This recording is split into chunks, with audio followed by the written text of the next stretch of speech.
doing digs, but not permanently. Well, we've got construction going on campus. That's right. So if you're not familiar, our church and school and early childhood center, we're building onto our campus, and we're building a brand new sanctuary, building a brand new big narthex area, and a prayer chapel. Right. Yep. So got a lot going on, a lot of dirt being moved, but on our side of the building that we're usually at for our office space, it's very loud today. It's very noisy. Sounded like jackhammering almost. I don't think they were jackhammering anything, but it was loud. Were they not? Because I thought they really were. It sounded like it. Yeah. So demo. They're doing demo. That's the bottom line. And so we're in a classroom that currently is not being used on a regular basis throughout the day. So here we are, what we call the orange room. Yep. It's not orange, but we call it the orange room. I don't know. I don't name these things. I'm not part of the naming committee. It was blessed once upon a time, and you can't change it now. Yeah, that's right. Because it's a church. We'd have to put a committee together in order to change it. We are trending on our podcast. At least no, I wouldn't say we're trending. I don't know if we've gone viral yet. Yeah, we haven't gone viral. We're not trending. I should say we're on the front edge of a cultural trend in terms of the name of this podcast. Well, because we're 1.5 pastors since I'm still going through school, and right. That was the idea that came up with. But and at the time that we came up with that name, I did not know that there was 1.5 lesbians. And so then, if you look for us on YouTube or iTunes, I should say, it's 1.5 pastors, 1.5 lesbians. And now, though, there's 1.5 lesbians, there's 1.5 pastors, there's 1.5 white guys, there's 1.5. I can't remember how many 1.5s that there are. But it's grown significantly in the last 2 years that we've been doing this. Yeah. So we can't figure out a way to go viral with our content, but we can at least get on the front edge of the cultural trend. What we don't know is what we're going to call this thing after December 17th. Yeah, it's just so everybody knows, I'm going through school, and I'm in the spot now, December 17th, God willing. If I pass the class I'm in right now and all the things go the way they should, I'll be ordained, and so I'll no longer be half a pastor. I love how you're like, if I pass. So after you pass, then Yes. we're going to ordain you in December, and then it'll no longer be able to be called 1.5 pastors. We'll have to come up with a brand new name. Maybe we could put it out to the congregation and see what people would name it, but like we can't ask like your daughter, Eleanor, what she's itty bitty. My dad talks to Pastor Will. She'll call it. My dad and the other guy. That's what she'll call it. So I don't know. We'll be taking suggestions. If you got a suggestion for the new name, we'll be looking at that until December. Today we're entering into the foray with TikTok. Is that right? TikTok and well, here in just a second we're going to watch this video, and this is a divorce attorney guy that's just talking about. Right. So we're not talking about marriage. TikTok. We're going into TikTok to get the material. Right? So maybe we should just dive in and we can watch this video. So but the material. This is a divorce lawyer. Yes. So to be clear, we're not talking about TikTok. We're diving into TikTok to get the material. And this is a divorce lawyer, and he's talking about, which by the way, just so that we're all clear, it's lawyer, okay? It's not lawyer. Southerners are right about this, and Midwesterners are wrong. Lawyer. In fact, they're right. Lawyer. Lawyer. Say L-A-W. Law. Law.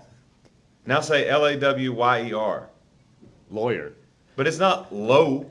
I know. Stop in the name of the law. You sound like Steve Martin's version of the Pink Panther. Stop in the name of the law.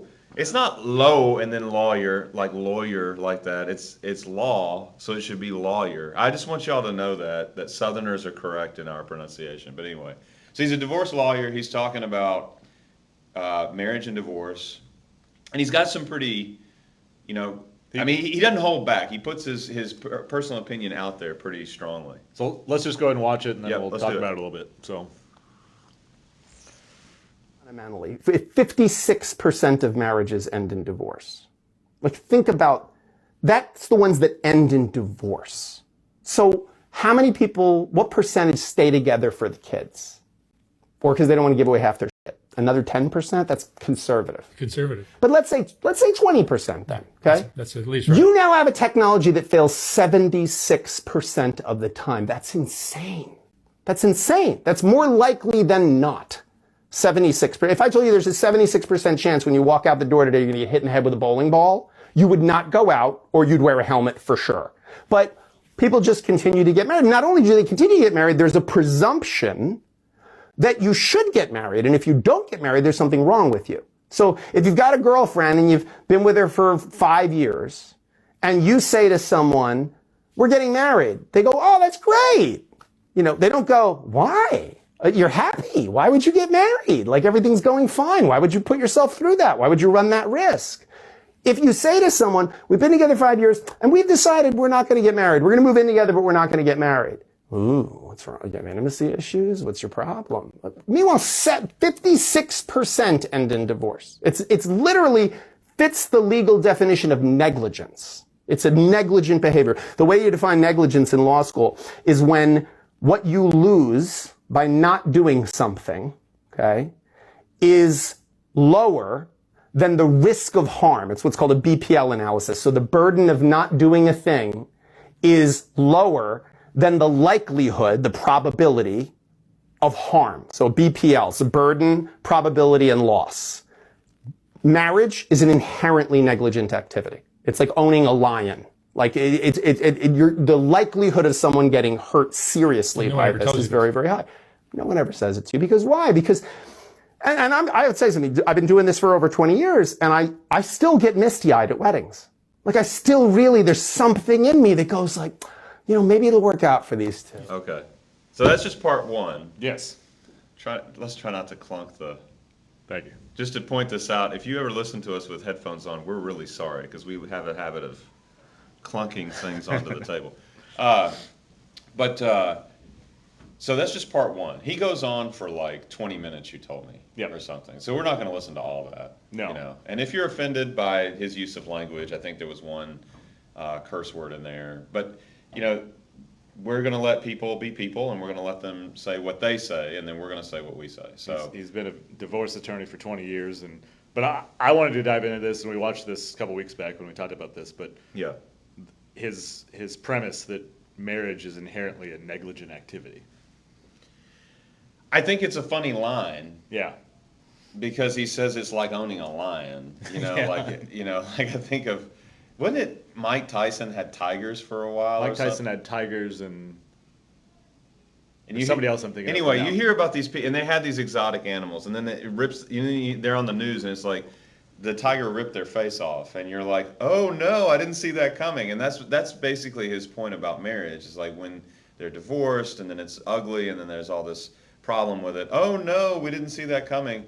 And he's saying that after 20 years, you should see it coming, because it's an inherently, or he said it, I like the way he said it, it fits the technical definition for negligence from the standpoint of practicing law. Yep.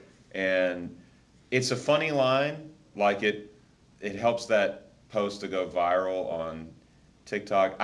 I think that there are some things that he said before he got to that point, though, that for me kind of stand out, and I'd like to dig into, but I don't know where you want to start. You brought me this TikTok, so I don't know where you want to start. Well, I'm good with digging into any part of it. In my mind, broadly speaking, it made me think two different things. Yeah. Lots of different things, but two different things kind of broadly speaking. One is how much within our culture, and whether this is Disney princess movies or whether this is rom-com type movies or different things about, the goal is to get the guy or the goal is to get the girl, and that marriage is somehow a goal. This lofty goal, which, looking at what the Bible says, looking at what God says about marriage, it is a lofty goal. It's a sacred thing. But that somehow getting there is the only thing you really need to worry about. That, like, when you're sitting there and you're single, I think that's interesting that you read the scriptures and say that the scriptures outline, or that they speak about marriage as a goal. Unpack that for me. No, I'm not saying that they speak of them as a goal. I'm saying that it is a lofty thing. The scriptures speak highly of marriage and Yes. commend marriage as an honorable estate, as we say in the marriage rite, right? It's an honorable estate. But I'm contrasting. But the Bible never talks about marriage, in my reading of it, as a goal. No, I'm contrasting that with our culture, society, saying that it's a goal. Yeah. Rather than The guy gets the girl, and they get married and ride off in the sunset, and that's the goal. And that solves everything. you know. I think that's a good point. I can't even blame Hollywood for everything that's going on right now in the society, though, because what he's talking about is real, by the way. When he talks about 76% of the time, if you put in all factors that lead to the dissolution of a marriage, you know, it is higher than 50%. Um, the the thing for me, though, is when he like, why is it 76%? So he, as a divorce lawyer, is telling you his perspective when it gets to him and the way he's making his money. He's making his money by practicing family law, is what we call it, and then taking people through. Which is navigating the mess of a divorce. Right, and trying to figure right. out how you're And splitting so up your stuff and how you're taking care of the kids. his perspective is like, if you think about being at the end of a trash chute, you know what I mean? Yeah. Like, his perspective is all the junk that's falling to the bottom, and he's seeing all this for 20 years. I think that does probably color his perspective somewhat. I was talking to a friend of mine back in Memphis when I was still living in Memphis, Tennessee, and he's a lawyer, and he did some family law as well, and when they legalized gay marriage, he was really excited. And this is a committed, Bible believing Christian, and so I was like, "What are you talking about? When they legalized gay marriage, you were excited?" Because, like, for many of us, you know, traditional Bible believing Christians, we believe that gay marriage is against God's word, right? And so I was like, "What do you mean you're excited?" They said, "Oh, I was totally excited because if there's more marriages, then it means there's more divorces, and I get paid. More billable hours." Yeah, more billable hours. It was the most lawyer answer I've ever heard in my life, you know, and so you know, from that standpoint, I can see how that would color your perspective. But the question should be, why is the divorce rate that high? No, it should be twofold. Has the divorce rate historically been that high in American history or in Western history? Like Europe, and then if it's that high, if it hasn't been and it's climbed to that rate, 76% of the time, why has it climbed to that percentage, 76% of the time? So what we're not going through here is a little bit of philosophy and socio like economic theory in terms of what marriage is in America and in the West in general. If you wanted to get long-haired academic about this, you should read The Rise and Triumph of the Modern Self by Carl Trueman. And I've mentioned that book here recently in the last few months as well. I think it's a seminal work. I think it's really his tour de force as an academic. He's really laying out a very convincing argument. It's a strong argument for how we got to where we are when it comes to some of the touch points in what we typically call the culture wars in America. Things having to do with sex, gender, LGBTQIA, you know, all of this stuff. Even probably the transition into kind of an honor shame culture where everything is about, right, is there something that you've said that somehow offends me, and right, now I'm personally being somehow almost oppressed or. So here's what Trueman outlines. He outlines the movement beginning even in the Enlightenment period, so 19th century Europe, to really undermine the church's traditional teaching on marriage and monogamy in general. And there were plenty of thinkers in Europe who said that monogamy is not a natural state for human beings. Okay? Now, these thinkers, many of whom were French, were not saying what they were saying because they wanted to get rid of marriage per se. They were fine with marriage between a man and a woman as an economic arrangement for building wealth within families. A legal contract. Right, it's a legally binding contract. And frankly, there's a lot of cultures for whom marriage is not really about love and romance. Marriage is about procreation. It's about family ties. It's about building wealth. It's about family system relationships. Yeah. So there are plenty of marriage systems where you can be really good friends with your spouse, with your husband or wife, and you can even be tender friends, and you can have sex and do all those things. But it's not about love and romance in the Disney Hollywood sense of it, right? Soulmate kind of idea. Yeah. So But okay, so back to these thinkers in Europe in the 19th century, in the 1800s. They were trying to undermine marriage because they basically wanted to make it okay to be married and then to have multiple side Mistresses or whatever. mistresses or whatever, Yeah. right? And then or to go to prostitutes or whatever, and to prop up the sex industry, as it were, sex worker industry. And so they wanted to be able to do these things.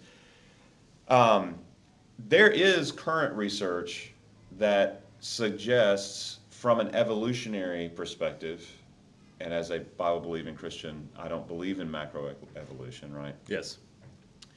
But there are many scientists who do. So I'm just putting this in terms of the culture, right? No, and I wondered if you're going There- this way in terms there of are materialistic and evolutionary kind There of are plen- perspective. there, yeah. there's some modern research, or contemporary, I should say, some contemporary research that's out there now that is suggesting, from if you adopt an evolutionist's view of the world, right, and an evolutionist's view of humanity, that from an evolutionary standpoint, it is not the default setting of our species to be monogamous, but rather the default setting of the species is that higher value men typically attract more women, more mates, and lower value men attract one mate or none at all. Yep.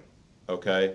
Now that's a materialistic view of the world. I'm not saying that I subscribe to that. What I'm saying is that these guys from way back when are not the only ones to say this. You've got contemporary voices also saying that marriage, the way it's preached and believed in the Christian tradition, is not what they call the default setting of the species. That being said, They're more being descriptive, as if some men are going to be the Mustang that's the head of the herd, and other Mustangs that are going to be. or just think of it like this is in the Bible. This is in the Bible. Like King David had a bunch of had several wives, not a bunch, several, and then Solomon had like 300. You know, A lot. Yeah, Yes. he had a lot of wives, and so what they're or you look at certain sultans in Muslim empires, and they have a bunch of wives and concubines, and so what they're saying is that that's actually normal for human behavior.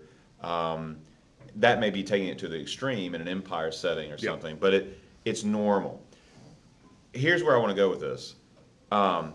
These same social scientists that in these papers claim that monogamy is not the default setting as understood by traditionally and as traditionally preached by Christian churches. Those same social scientists that say that understanding of monogamy is not natural to human beings are the same social scientists that will also track for you in societies that adopted Christian models for marriage that it's better for society. Weaker, less desirable men actually do get a chance to have a family life, first of all. Okay. So if you're not the top of the stack, fellas, you would benefit from a Christian worldview because you actually have a chance. Okay, that's the first thing. But the second thing is it's better for women because they don't suffer as much violence, rape, like physical abuse, that sort of thing. It still happens, not at the same rates, not nearly. Yep. It's better for children because they grow up in stable environments. Crime goes down considerably when a Christian understanding of monogamy is preached and attempted to be practiced. Yep. So these same social scientists that say the Christian teaching on marriage is not natural are the same social scientists that will in the next breath say, but it's been shown to be beneficial to societies Here's if all they these were willing benefits to that it lays to out adopt. in terms of how family systems Right. operate and how that trickles into the overall society. And yeah. So let's go back to the divorce lawyer at 76%. How did we get to 76%? Because if you look historically, that wasn't the divorce rate up until after the 1960s. Okay. And it took a couple of decades for the divorce rate to jump that high from the 1960s to 1980s. And Ronald Reagan, I don't know what to say. If you vote Republican, I typically vote Republican. But Ronald Reagan came up with he didn't come up with it, he pushed this whole no-fault divorce No fault thing. divorce, yeah. And then it opened the floodgates for divorce. But what's going on in America right now is not that people are attempting to practice Christian understandings of monogamy and marriage. It's that the culture is actually not practicing Christian understandings of monogamy and marriage, and that's what's leading to a 76% divorce rate.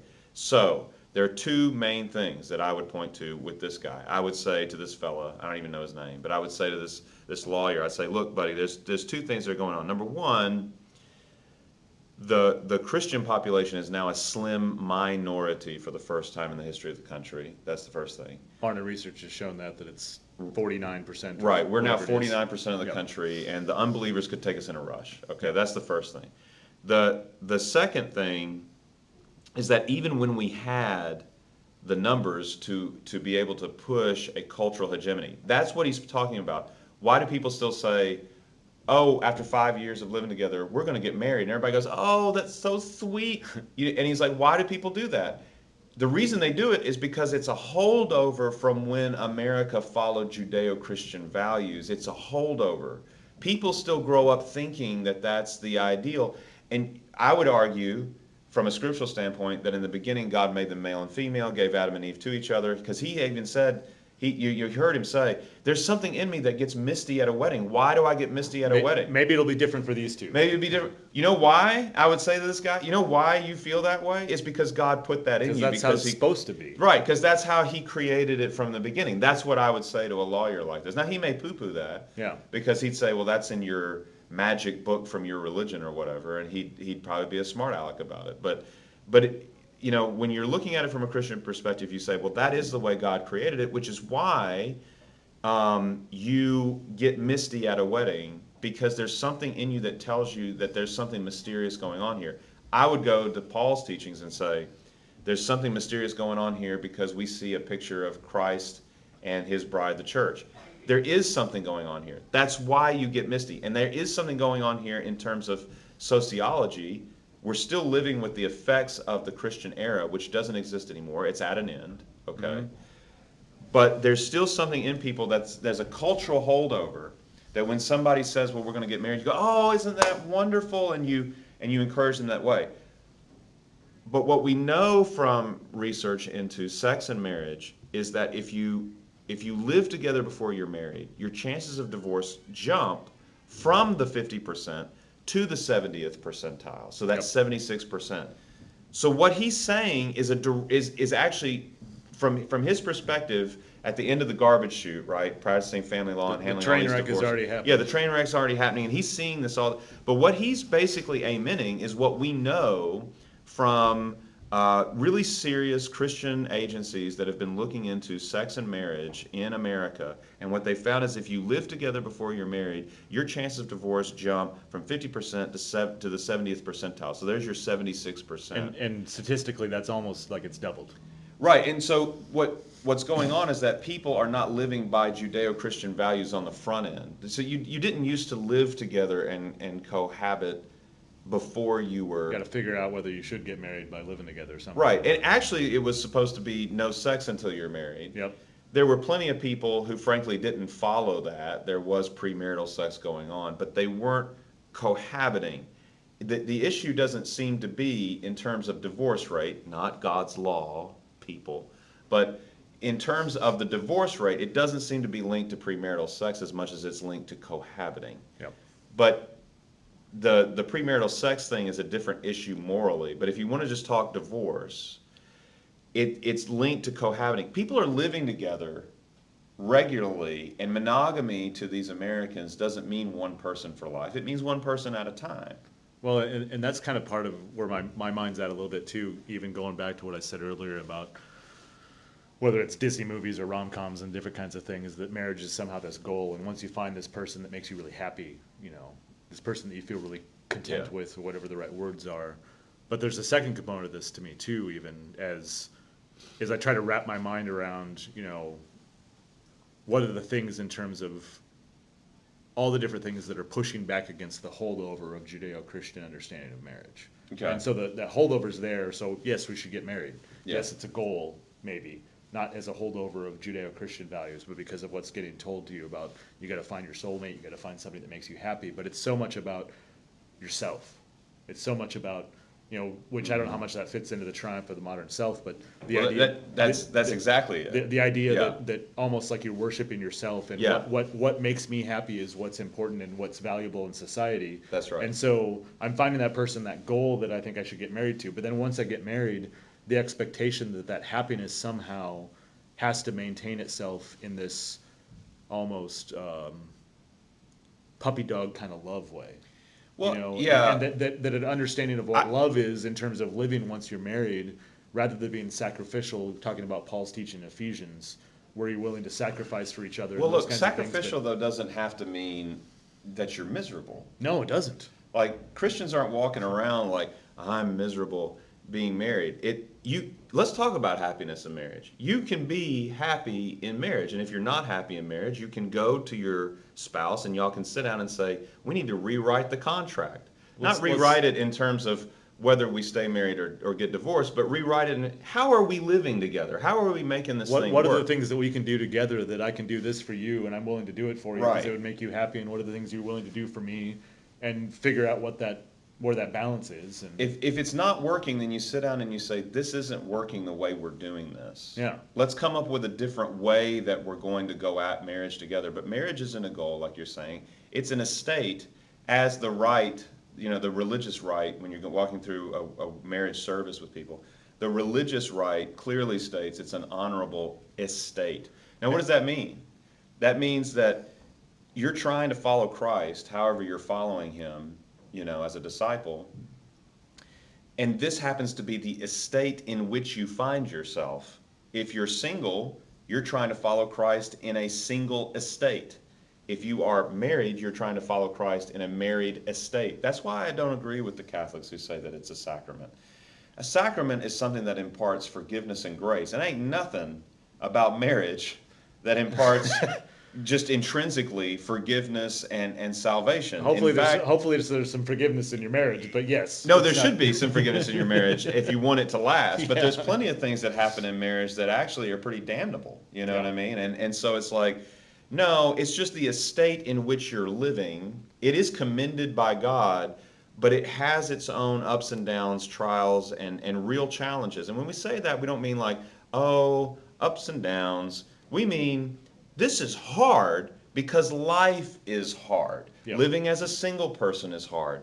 People talk about loneliness today. I'm so lonely. That's hard. Yes. Marriage is hard. Pick your hard. Just choose one. But I like how you're talking about this You know. in terms of the estate, but it's the spot that you find yourself in. You mean Right. You could be a husband, you could be a wife, you could be a mom, you could be a dad, you could work at a factory, you could work at a lawyer's office, you could work as pastors like we do. All these different spots that God puts you in, and then it's how am I living today in this spot God's put me in? To live as a good husband, to live as a good father, to live as a good worker, whatever those things are. Right. And marriage is one of those spots that you might find yourself in. Here's where I actually agree with this lawyer, and this might surprise some people or shock them. They may not like that I'm saying this. Here's what I wish more Americans who are basically pagans would do. If you're a pagan and you're not a Christian, then you should live like a pagan. Just embrace it. Just embrace it and take this lawyer's advice and shack up with somebody. You know what I mean? Like, because the family law in this country, she is going to take half your stuff at the end, and you know what I mean? Here's what I would say to the Christians, though. This is where I get ticked. Christians. If you're a Christian, you need to live like a Christian. And that means not accepting the view of marriage from the American culture as monogamy is one person at a time. Because when I press people about their marriages, they say, oh, no, we don't ever want to get divorced. But it's always somehow in the back of their head that this may end. And then I'll move on to the next person. Now, I know that divorces would still happen.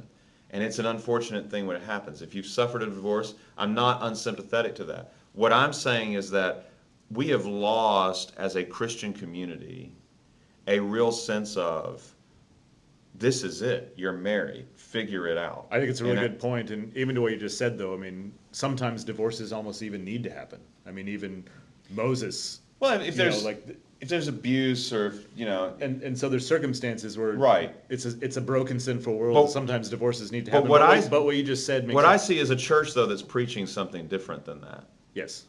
I see a church that's preaching basically what the culture says, which is well, give it the old college try, but when it doesn't work out, and everybody's already basically winking at each other sometimes today. And that's the part about it's eroding what Christian marriage is. If you're a Christian, your marriage is part of your worship to God. That's what it is. I mean, it's part of how you're working that out. Oh, I know what I want to say too when you brought Yeah. that up, because I was probably about 10 years old. And my parents sat me down,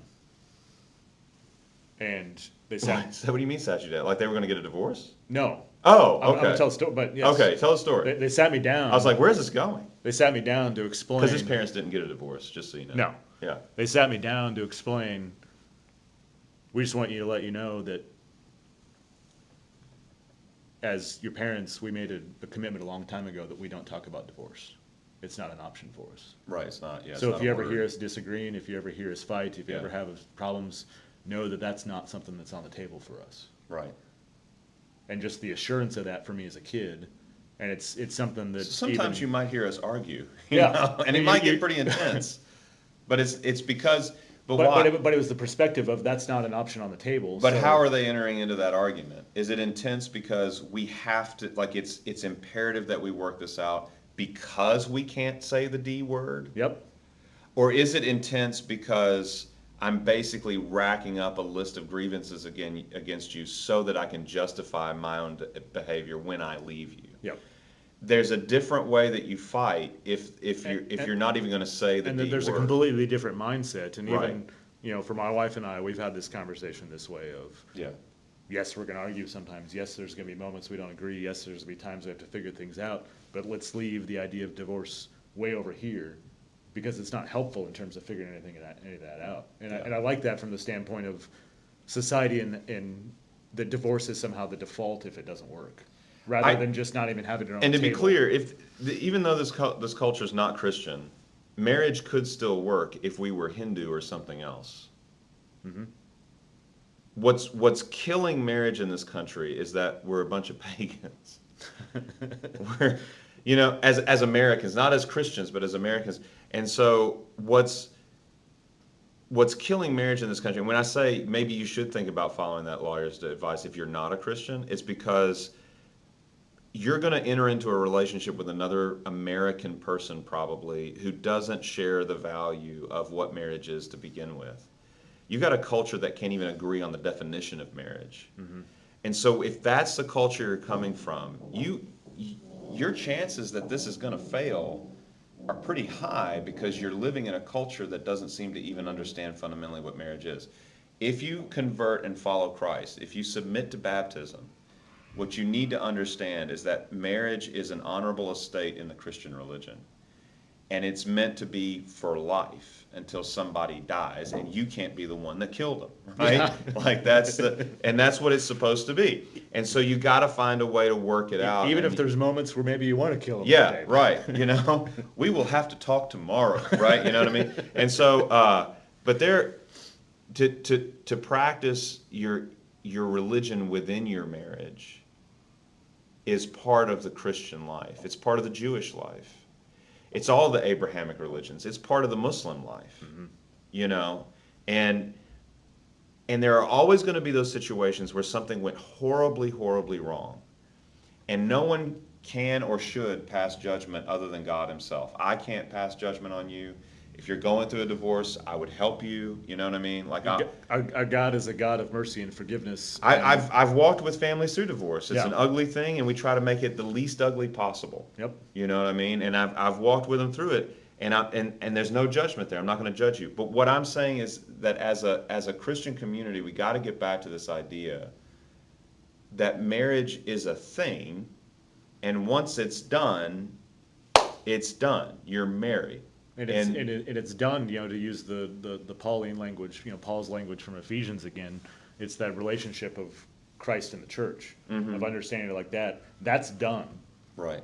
And so it is, even in the standpoint of wives submit to your husbands, but husbands love your wife the way that Christ loved the church. It's this reciprocal relationship where you're willing to give to the other person, you're willing to work with the other person, you're willing to find how has God put us in this spot right now in Right. these different seasons of life as things progress. that even in this day, maybe I don't feel the happiness and puppy dog love that I felt on our wedding Well, look, day. you're not guaranteed that your marriage is going to be as happy as someone else's. Is that too much truth? And it's going to go through the different It would be seasons. like if you tried to guarantee that everybody will make the same amount of money, or everybody will have the same size house, or everyone will drive the same cool car. Or some of you are going to be driving around in a Toyota Corolla. I'm sorry, okay? It's just not a cool car. You know what I mean? It'll get you from point A to point B. That's fine.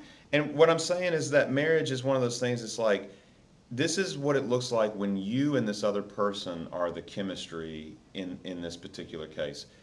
You may not have as happy a marriage as someone else, but it doesn't mean you can't find any happiness or even I was or gonna say, joy to find it this way of, well, I thought it was going to be this, Right. but now we're in this different spot because somebody lost their job, or we lost the house, or you're going through whatever difficult thing it is. Right. How are we going to enjoy that together? Even because we're trusting God's still providing, we're trusting that God still put us together, we're trusting that we're working on this together. But how do you find the enjoyment and happiness in whatever that is, even if it isn't some ideal that you thought it was going to be? we'll probably talk about marriage again. I want to talk a little bit about what makes marriages better or when they're not good. Mm-hmm. I think that's important to talk about.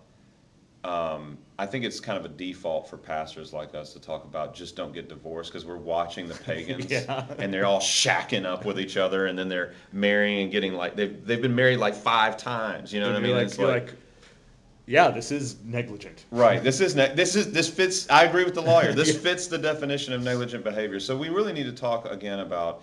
Okay, let's not do the default pastor position about don't get divorced. Let's talk about what happens when it's bad and what can you do to make it better. Mm-hmm. Okay, but in terms of what this lawyer is saying, I think this is just an honest American evaluation of where marriage is in America. It doesn't fit other cultures, though. What people don't understand, excuse me, in the West today, is that doesn't fit in Eastern Europe right now. Yeah. That doesn't fit in India, in the subcontinent, Bangladesh, these countries in the subcontinent of Asia. It doesn't fit in China. It doesn't fit. This is just what we've turned it into because we thought we could just redefine things however we wanted, and we thought we could just shack up with whoever we wanted, and we thought we could just live with whoever we wanted and play house. And in the United States, it's a relatively modern phenomenon too. Yeah, and then at the end of the day, yeah, go ahead, put on the white dress and walk down the aisle, and we'll pretend like we still have some vestiges of the past of religion. That's going to fail 76% of the time. That's not going to work. We'll just stamp it and act like it is. You really know what you're getting yourself into. When you don't. Yeah. When you don't. And so I would say if you're not a Christian, I want to commend the Christian life to you. There's a lot there that makes life better, not just go to heaven when you die. There's definitely the promise of eternal life, but there's a lot that has to do with just making your life more dignified in this life. And one of those things is how we view marriage. If you want even a shot at a different kind of marriage than what's available to you in America currently, you really might think about taking up with a Christian man or a Christian woman, Yep. you know, because there's going to be hopefully still somewhat of a difference in the view. But well, anyway, we kind of beat this to death. Yeah, I think some of these just end like Forrest Gump. That's all we have to say about that. But we'll catch you next time. Okay, see you.